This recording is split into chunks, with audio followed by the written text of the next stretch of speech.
Vous savez qui c'est, les deux gars, là? Bon, vous avez des indices, hein, normalement.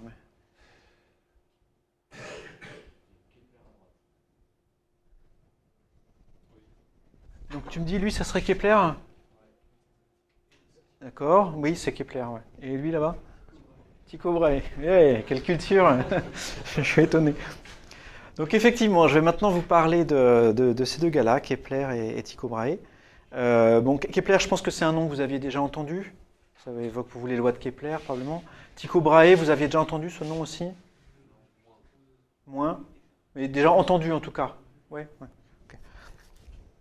Alors c'est effectivement un des très très grands noms de l'astronomie et bon, j'en parlais maintenant. Alors la raison pour laquelle je vais vous parler de ces deux personnes en même temps, c'est qu'elles se sont rencontrées et que leur rencontre a eu une importance énorme. Donc je vais commencer par vous parler d'un petit peu de Kepler, je vous parlerai ensuite de Tycho Brahe, et puis pour une raison qui va devenir évidente au fil de l'histoire, on continuera simplement avec Kepler, parce qu'il y en a un qui est mort. Faut pas rigoler après avoir dit que quelqu'un est mort, mais voilà, c'est le cas. Bref. Kepler, 1571-1630. Donc il est né, vous voyez, quelques décennies après la publication de l'ouvrage de Copernic. Donc on arrive ici dans une époque où effectivement cet ouvrage a commencé à être lu par quelques personnes connues et utilisées. Alors une citation que j'aime bien, enfin une phrase que j'aime bien de Kepler: les voies par lesquelles les hommes arrivent à comprendre les choses célestes me semblent aussi admirables que les choses elles-mêmes. Ça, c'est vraiment assez représentatif de ce qui va suivre. Kepler, lui, vraiment, ce qui l'intéresse, c'est comprendre. Pas seulement savoir, c'est comprendre. Pourquoi, comment. Voilà. Et en ce sens, c'est, à mon sens, vraiment le premier scientifique au sens moderne, où on l'entend aujourd'hui quand on dit le mot science. Il essaye d'expliquer les choses. Alors après, les outils qu'il a pour expliquer, ce n'est pas ceux qu'on utiliserait nous aujourd'hui, mais voilà, la démarche, en tout cas, elle est déjà très, très moderne. Donc, assez souvent, quand on commence les histoires quand on commence à faire l'histoire des sciences, disons de la science moderne, on commence vers 1600 avec justement Kepler, Galilée. Voilà. C'est des gens qui ont une attitude qui est assez différente vis-à-vis de la science. Elle est différente de leurs prédécesseurs. Alors, si la vie de Kepler vous intéresse, hein, je vous conseille deux ouvrages. Donc, je les ai amenés. Qui sont très différents, qui ne sont pas du tout destinés au même public. Donc vous avez celui de gauche là-bas, par Max Kaspar. Donc Max Kaspar, c'est quelqu'un, un chercheur vraiment un historien des sciences sur Kepler, qui a passé sa vie, lui, sur Kepler. L'autre, il y en a, c'est Copernic, lui, c'est Kepler.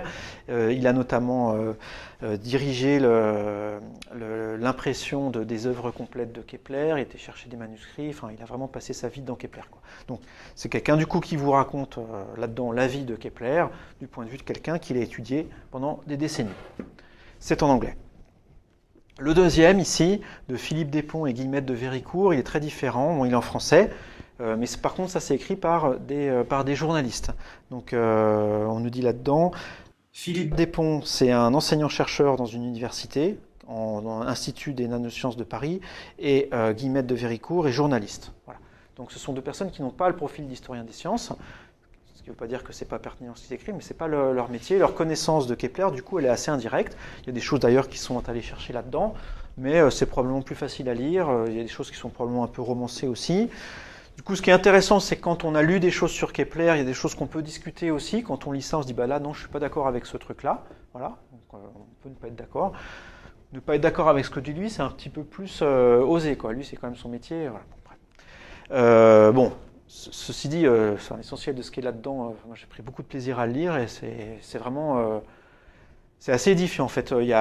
Tous les scientifiques, je pense, n'ont pas une vie qui mérite d'être écrite et lue, voilà, juste comme ça. Lui, c'est vraiment une aventure, quoi. Enfin, la vie de Kepler, bon, je vais vous dire deux trois mots sur lui, mais c'est un personnage vraiment, vraiment hors du commun.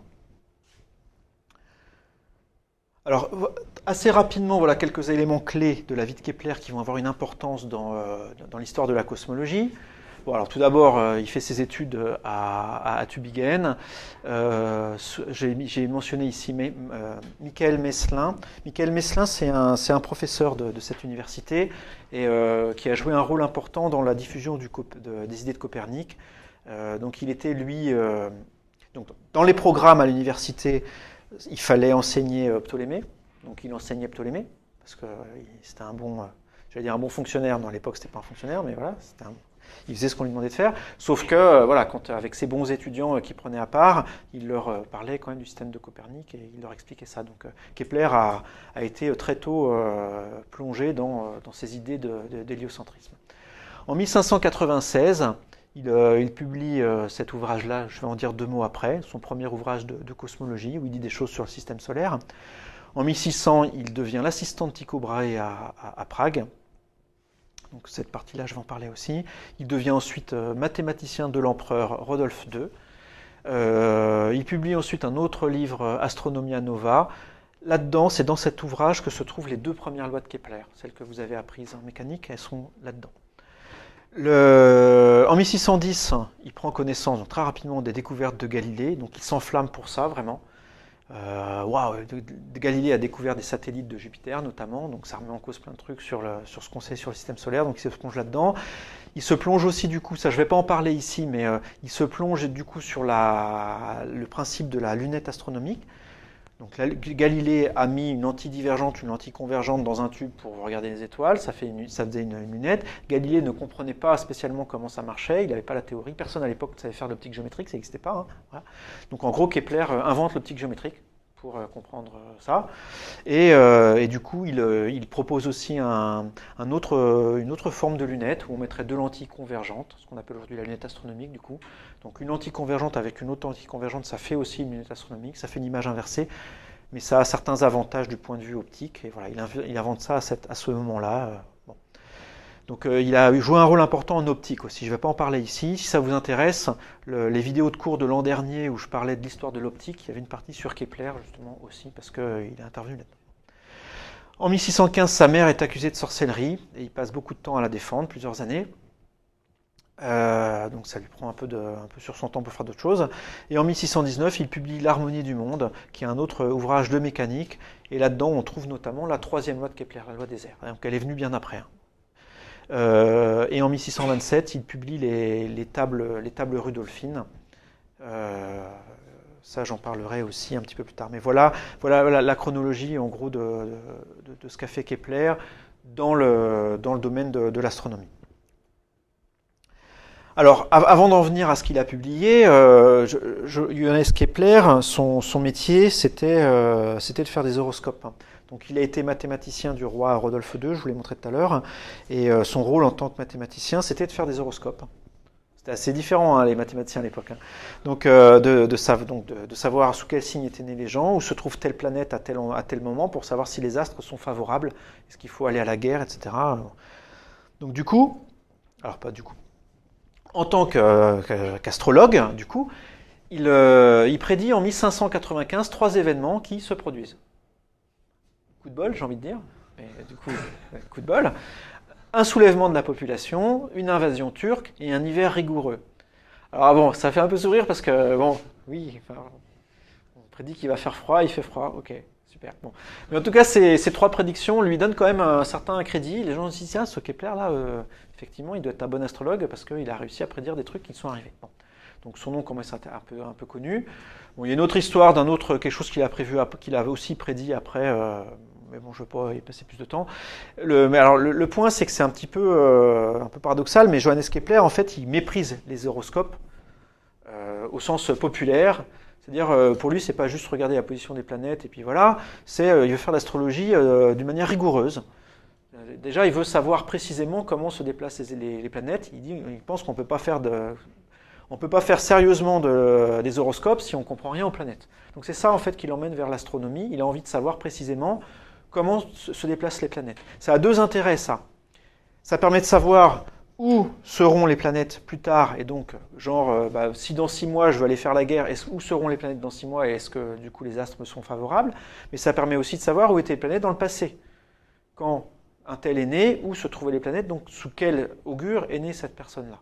Donc il y a ces deux pans-là qui ont justifié l'intérêt de Kepler pour les planètes. Et alors ce qu'il disait des horoscopes, le ciel ne peut nuire au plus fort des 2 adversaires, ni guère aider le plus faible. celui qui se procure des forces par de bons conseils, de bons soldats, des armes, du courage, met aussi le ciel de son côté, et si les étoiles lui sont défavorables, il les conquiert et éloigne la malchance. Donc en gros, voilà, croyez les horoscopes, mais surtout mettez les chances de votre côté en étant intelligent et en réfléchissant, quoi. Enfin, en agissant, en tout cas. L'autre raison de faire l'astronomie qui pointe son nez à l'époque, c'est les grandes découvertes. La géographie, le problème des longitudes, savoir où on est sur la Terre, tout ça, ça peut être résolu avec de l'astronomie. Je vous en ai parlé un tout petit peu et je le ferai plus longuement dans un autre cours dédié à ça. Il y a une date que je n'ai pas indiquée là-dedans dans la chronologie tout à l'heure, là, qui allait de 1460 à 1500 et des poussières. On a découvert l'Amérique en 1492. Et donc ça a donné aussi un élan au voyage par bateau, comment aller là-bas, quelle est la taille de la Terre, etc. Et ces questions-là, durant le siècle qui suit la découverte des Amériques, relancent aussi les problèmes de nature astronomique. Et plus simplement que ça, Kepler voulait aussi expliquer le monde. Il était vraiment curieux de ça. Faire de l'astronomie, c'était aussi simplement pour lui de la curiosité. C'est pas le cas de tous, mais lui, c'est vraiment le cas, il voulait comprendre. J'ai dit qu'il apportait des contributions cruciales à l'optique, ça j'en ai déjà parlé un petit peu. Et alors pour vous montrer un peu le genre de réflexion, le genre de raisonnement que pouvait faire quelqu'un comme Kepler à l'époque, je vais vous parler de son livre Mysterium Cosmographicum, avec l'accent s'il vous plaît. Et dans ce livre, en fait, il a réussi à comprendre la taille du système solaire. Donc, je vous rappelle que Copernic l'avait observé, enfin avait permis de la déterminer expérimentalement. Donc avec Copernic, on savait quelles étaient les tailles relatives des orbites des planètes. Lui, Kepler va l'expliquer, il va dire ça ne peut pas être autrement. C'était forcément ça, il y a une raison derrière. La raison, c'est la suivante. Ça, c'est l'orbite de la planète la plus intérieure, par exemple, donc, du coup, l'orbite de Mercure. On part de l'orbite de Mercure. Et il se pose la question suivante. Je vais prendre une figure géométrique parfaite, un polygone régulier, et je vais inscrire ce cercle dans un polygone. Ça ressemble à une devinette, hein, ce n'est pas une, c'est la méthode scientifique de Kepler. Par exemple, un triangle. Une fois que j'ai fait ça, je peux, dans ce triangle, je peux inscrire ce triangle lui-même dans un autre cercle qui va me donner une deuxième orbite. Je continue le jeu en prenant un autre polygone, par exemple, ici c'est quoi? C'est un heptagone. Le gars qui ne sait pas compter jusqu'à 7. C'est effectivement un pentagone. C'est un heptagone à 5 côtés qu'on appelle aussi un pentagone. Et on fait le même jeu, on peut mettre du coup un autre cercle à l'extérieur. On en prend encore un autre, un carré, et puis un cercle extérieur, etc. On peut comme ça faire le jeu d'inscrire des cercles dans des figures et les imbriquer les unes dans les autres. Kepler se demandait, est-ce que je ne pourrais pas trouver un ensemble de figures géométriques, triangle ici carré et puis pentagone, qui me donnent pour ces différents cercles les bonnes tailles relatives qu'on trouve dans le système solaire. Voilà. C'est ça sa méthode. Il n'y arrive pas. Il peut chercher avec toutes les formes qu'il veut, avec n côtés, ça ne marche pas.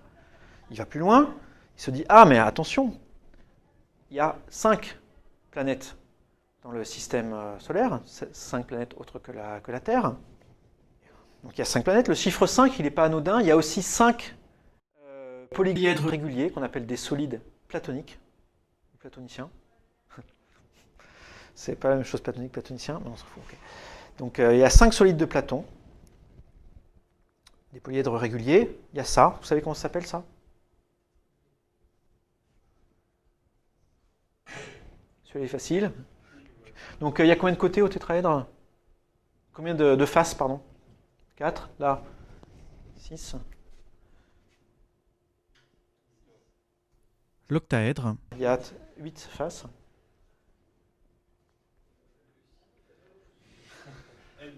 Dodécaèdre, 12. Et icosaèdre, 20. Et on peut montrer qu'on ne peut pas faire plus. Il n'y a pas d'autres polyèdres réguliers que ces 5-là. Si vous voulez faire des polyèdres en mettant que des surfaces identiques ici, des formes identiques, vous n'arriverez pas à faire autre chose que ça. Donc 5 polyèdres, 5 planètes. Ce que fait Kepler, c'est ça. Il fait le jeu que je viens de vous dire là, mais en 3 dimensions. Au lieu d'inscrire des cercles dans des polygones, il inscrit des cercles, il inscrit des sphères dans des polyèdres. Et il cherche les polyèdres qui vont bien marcher, et il y a une combinaison qui marche. Il y a une combinaison qui effectivement lui donne les bonnes tailles du système solaire. Donc voilà à quoi ça ressemble. Donc au centre ici, là, vous avez le c'est quoi d'ailleurs? C'est vrai qu'on ne voit pas très bien. C'est une pyramide là, hein, au centre, du coup. Vous avez ici probablement le dodécaèdre.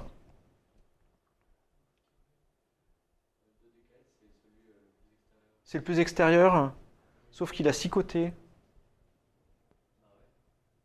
Il a triché. Non, c'est pas possible. C'est la figure qui doit être bizarre. Ça doit se rejoindre là. Je pense que c'est simplement la figure qui est trompeuse. Donc ici, effectivement, en emboîtant des sphères et des polyèdres, il arrive à expliquer la taille du système solaire et du coup aussi le nombre des planètes. Il ne pouvait pas y en avoir plus parce qu'il n'y a que 5 polyèdres réguliers. Bon. Il publie ça dans Mysterium Cosmographicum et c'est un bouquin qui plaît. Hein. Enfin, les gens disent waouh, c'est quand même, il est malin ce gars. En plus, techniquement, il faut calculer tout un tas de trucs et que Johannes sait le faire. Donc, ça lui donne une certaine renommée. Il est reconnu comme bon mathématicien grâce à ce bouquin et la réflexion qui va avec. Et ça marche, ça Oui, alors numériquement, ça marche. Alors après, il se trouve que les orbites ne sont pas vraiment des cercles, c'est des ellipses, on le sait aujourd'hui. Donc non, ça ne peut pas marcher exactement. Mais avec la précision que recherchait Kepler, oui, c'était pas mal. Ouais. Et on ne peut pas avoir d'autres polyèdres réguliers que ce système-là? Non. Tu pourrais essayer avec... de toute façon, c'est simple, hein, tu prends des triangles et puis tu essayes de les assembler. Tu verras qu'il n'y a que quelques formes que tu peux faire avec. Après, tu essayes avec des carrés. Voilà, tu essayes avec des pentagones, des hexagones, tu n'y arriveras plus. Et puis après, tu n'y arriveras simplement plus après. Alors en 1600, Johannes Kepler rencontre Tycho Brahe. Donc je vais vous parler maintenant de Tycho Brahe, qui est quelqu'un de plus âgé. Hein. Il a quasiment 30 ans de plus que Kepler, 1546-1601. Et alors lui, c'est aussi un personnage extraordinaire. Donc, si vous lisez la biographie de Kepler dont je vous ai parlé, là il y a aussi du coup tout un chapitre sur Tycho Brahe. Mais bon, Kepler c'était un gars vraiment issu de la pauvreté, on va dire, issu d'une famille pauvre, qui s'est retrouvé un petit peu par hasard à suivre des études qui devaient l'amener à être dans le clergé, occuper une position pas forcément très haute, mais voilà. Mais c'était un gars brillant et du coup son talent a été remarqué et il s'est retrouvé faire mathématicien impérial. Mais c'était pas son destin et il ne pensait pas que c'est ce qui allait lui arriver. Tycho Brahe, lui, au contraire, est issu d'une famille de nobles. C'est un personnage haut en couleur. Il lui arrivait plein de trucs. Par exemple, il a perdu son nez. Il n'avait pas de nez, ce gars-là. Il a perdu son nez. À chaque fois, j'arrive pas à le dire sans rire, en fait. Donc, je vais recommencer. Donc, Tycho Brahe, il a perdu son nez lors d'un duel quand il était jeune. Un duel à propos d'un théorème mathématique. Je ne sais pas si vous avez envie de perdre votre nez à propos de ça, mais voilà. Donc, une querelle née à propos d'une discussion sur... c'est le mot nez, quand on n'a pas envie de le dire, on le dit. Donc, une querelle qui a débuté à cause d'un problème mathématique. Donc, il s'est fait couper le nez à coups d'épée. Donc, il avait un faux nez, en fait. Hein. Et il avait même, du coup, un nez en or. Il en avait plusieurs des nez, mais il avait en or. Ostensiblement, il avait son nez en or, voilà. Donc il avait transformé ce handicap, on va dire, en un signe extérieur de richesse. Il avait son nez en or qui mettait comme ça. Bon. Il était aussi très, très curieux de l'astronomie, hein, donc c'était quelqu'un qui avait aussi envie d'observer. C'était vraiment sa passion. Il a eu les moyens de le faire. Je vais dire tout à l'heure comment. Et vraiment ce qu'il a réussi à faire, c'est à mesurer la position des étoiles dans le ciel, des étoiles d'ailleurs ou des planètes, avec une précision de l'ordre de 2 minutes d'arc. Alors qu'avant, avant lui, c'était plus 10 ou 20 minutes d'arc, la précision à laquelle on arrivait. Donc je vous rappelle, une minute d'arc, c'est 1/60 de degré. La Lune dans le ciel, elle fait 30 minutes d'arc. Et une précision de 2 minutes d'arc, ça représente 2 fois la largeur d'un cheveu tenu à bout de bras. Donc voilà, vous avez 2 cheveux côte à côte à bout de bras, c'est la précision avec laquelle Tycho Brahe arrive à déterminer la position des étoiles. C'est pas mal, hein, à l'œil nu. Hein. Et son nez, c'est quand même très fort.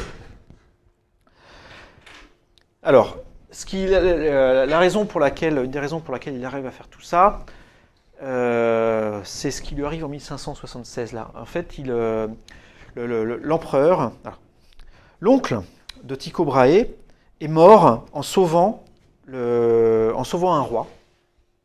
Donc, le roi est tombé dans l'eau glacée, son oncle s'est jeté à son secours, l'a sorti de l'eau glacée. Donc De Paul il a chopé une maladie, une pneumonie probablement, puis il est mort. Donc héros quand même, il a sauvé le roi.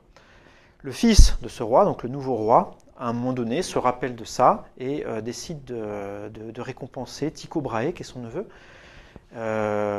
et qui était aussi d'ailleurs le fils adoptif de cette personne. Donc celle qui est morte en sauvant le roi était l'oncle et le père adoptif de Tycho Brahe.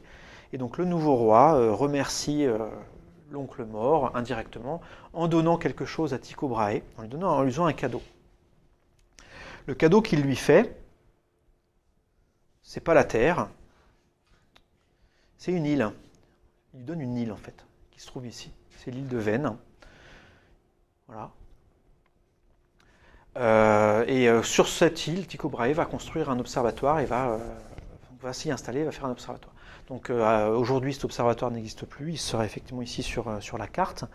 Mais sur cette île, donc il s'y installe en 1576. Il va y rester pendant quelques années. Il fait tout un tas d'observations. Alors il y en a certaines qu'il avait déjà faites avant. Tycho Brahe notamment est connu pour avoir observé une supernova. Donc il y a eu un moment une étoile dans le ciel qui est apparue puis qui a disparu. Donc il l'a observé.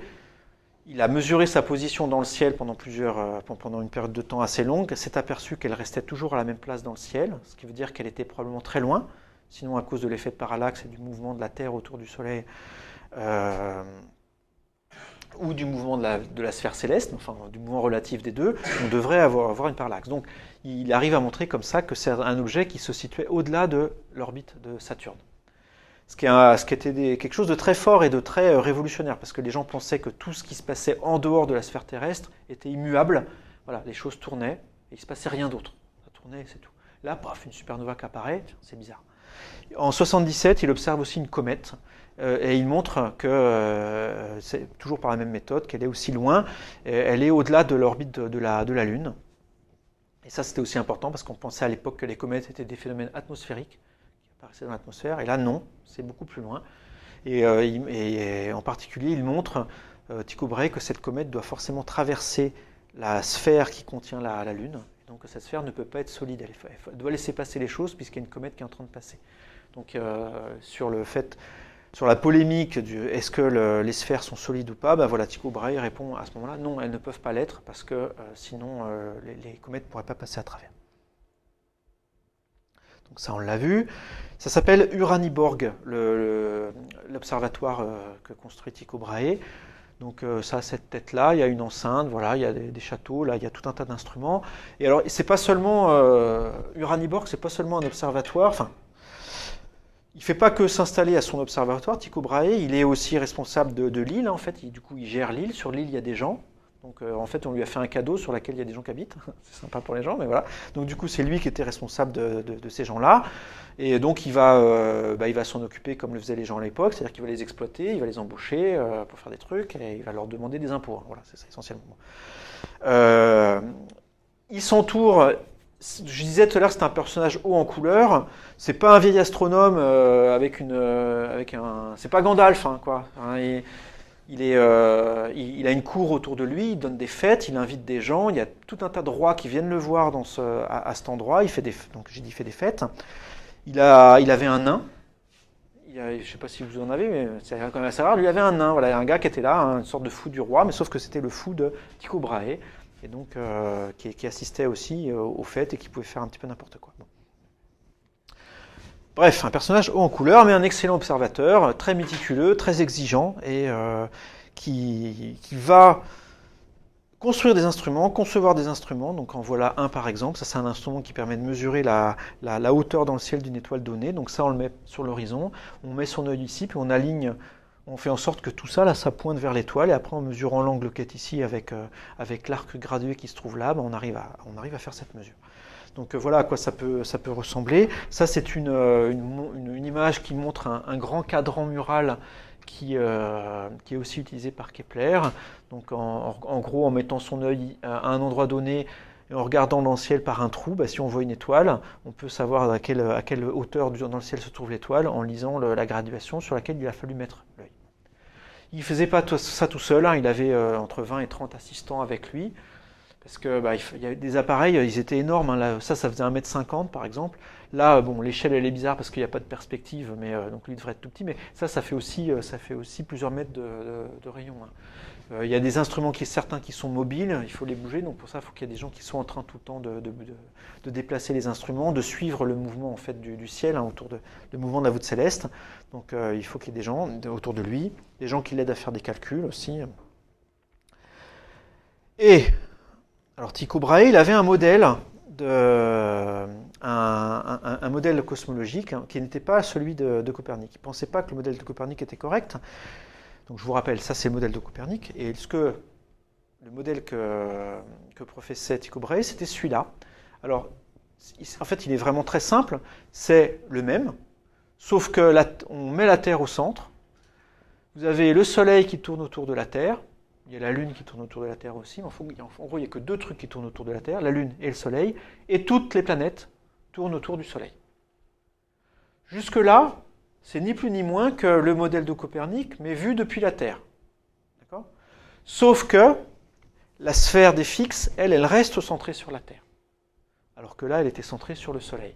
Donc du coup, le modèle de Copernic, là, ça balaye toutes les objections du type « Ah bah la Terre ne peut pas tourner autour du Soleil parce que sinon, on verrait une parallaxe des étoiles quand la Terre se déplace autour du Soleil. » Ou bien l'objection que les étoiles opposées sur la voûte céleste devraient se lever et se coucher en même temps. Voilà. Bah, lui, dans le modèle de Tycho Brahe, ça, c'est plus une objection.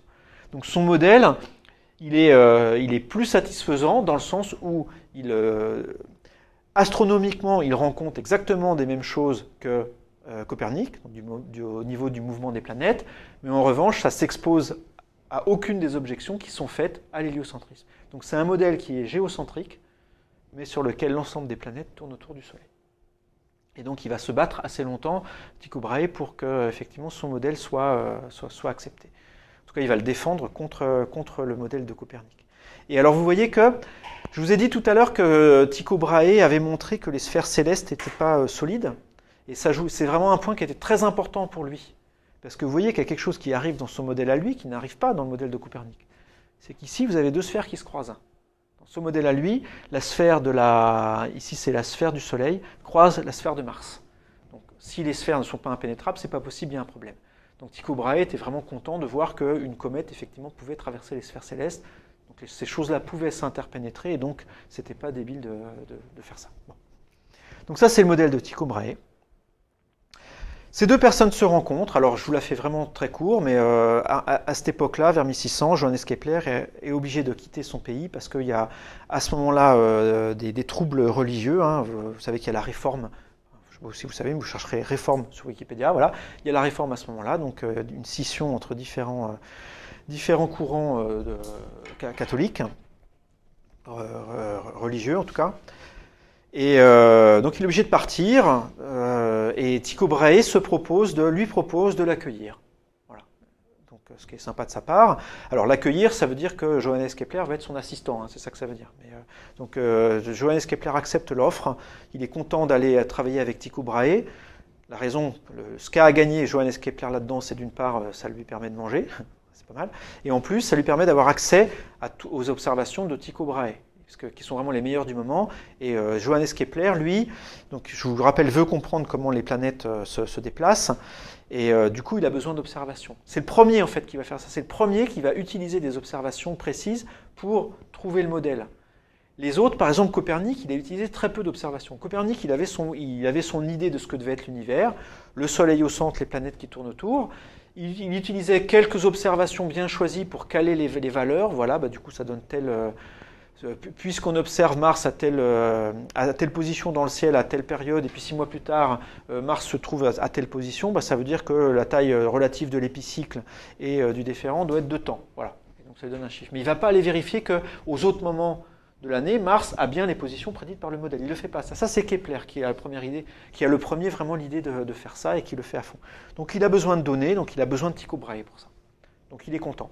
Tycho Brahe a besoin de Johannes Kepler parce qu'il sait qu'il a tout un tas d'observations super importantes, il ne sait pas trop quoi en faire, et il sait que Johannes Kepler va être capable d'en faire quelque chose. Donc ils ont vraiment tous les deux quelque chose à gagner. Et ce que Tycho Brahe propose à Kepler, c'est qu'il étudie le mouvement de la planète Mars. Le mouvement de la planète Mars, c'est celui qui pose le plus de problèmes aux gens qui étudient le mouvement des planètes. Pour vous le dire en termes modernes, le problème c'est que Mars, c'est celui qui a l'ellipticité la plus grande.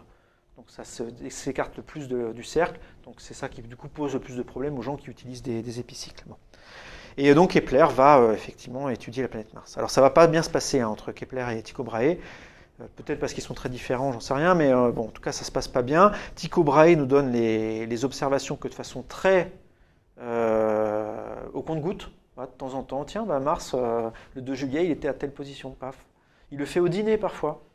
Hop, dans la conversation, il glisse une information, mais c'est quand on lit des trucs sur ça, ça a l'air presque cruel, quoi. Voilà. Kepler a besoin de ça, puis Tycho Brahe, il l'a, mais non, tiens, je t'en donne un, puis un autre. Non, stop, c'est fini demain, tu reviendras demain. Voilà. Donc Kepler, en tout cas, le vit vraiment comme ça. Il se fâche à plusieurs reprises, il se rabiboche. Bon, voilà. Donc ça va durer en gros 1 an. En 1601, Tycho Brahe meurt d'une façon donc à la mesure du reste de sa vie. Vous savez comment il est mort, Tycho Brahe? Ça aussi, il faut que j'arrive à le dire sans rigoler. Mais c'est nul, il est mort, c'est triste. Mais il est mort parce qu'il a pas été faire pipi. Alors en fait, je vais faire la version longue maintenant, l'histoire plus longue. Tycho Brahe, donc il recevait toujours plein de gens, et à un moment, des gens importants, et au cours d'un dîner important, apparemment, ça se faisait pas de se lever au milieu du repas pour aller faire pipi, donc il s'est retenu. Le repas aurait duré. Du coup, ça devenait vraiment un problème, et quand il est sorti du repas, c'était trop tard, en fait, ça s'était un peu coincé là-dedans. Il a pas pu uriner pendant 2 jours, et il est mort. Il n'y a pas de morale à mon histoire, mais voilà, c'est ce qui s'est passé. Donc en 1601, Tycho Brahe meurt. Tycho Brahe était était mathématicien de l'empereur. C'est Johannes Kepler qui va prendre sa place pour un salaire, je ne sais plus, 2 ou 3 fois moindre, mais beaucoup moindre. Et voilà. Là, je vous montre, pour terminer, une illustration qui vient d'un ouvrage de Kepler, où on voit que Kepler connaissait vraiment toutes les manières possibles d'expliquer le mouvement des planètes. Vous avez là-haut le système de Copernic, donc le mouvement d'un astre donné, d'une planète donnée, dans le système de Copernic, dans le système de Ptolémée et dans le système de Tycho Brahe. Et alors, sur son lit de mort, Tycho Brahe va demander à Kepler, va lui demander de promettre d'utiliser son modèle à lui, de Tycho Brahe, et pas le modèle de Copernic. C'est un peu embêtant pour Kepler, mais bon, il n'y a pas trop le choix. Donc, et ça va vraiment poser un problème, notamment quand plus tard Kepler va publier ses données, en fait, il se rend compte que lui, il croit beaucoup plus au modèle de Copernic, et c'est ça qu'il a envie de promouvoir, et ça va poser des problèmes avec les ayants droit, les gens qui héritent de Tycho Brahe, qui vont mettre des bâtons dans les roues à Kepler à plusieurs reprises à cause de ça.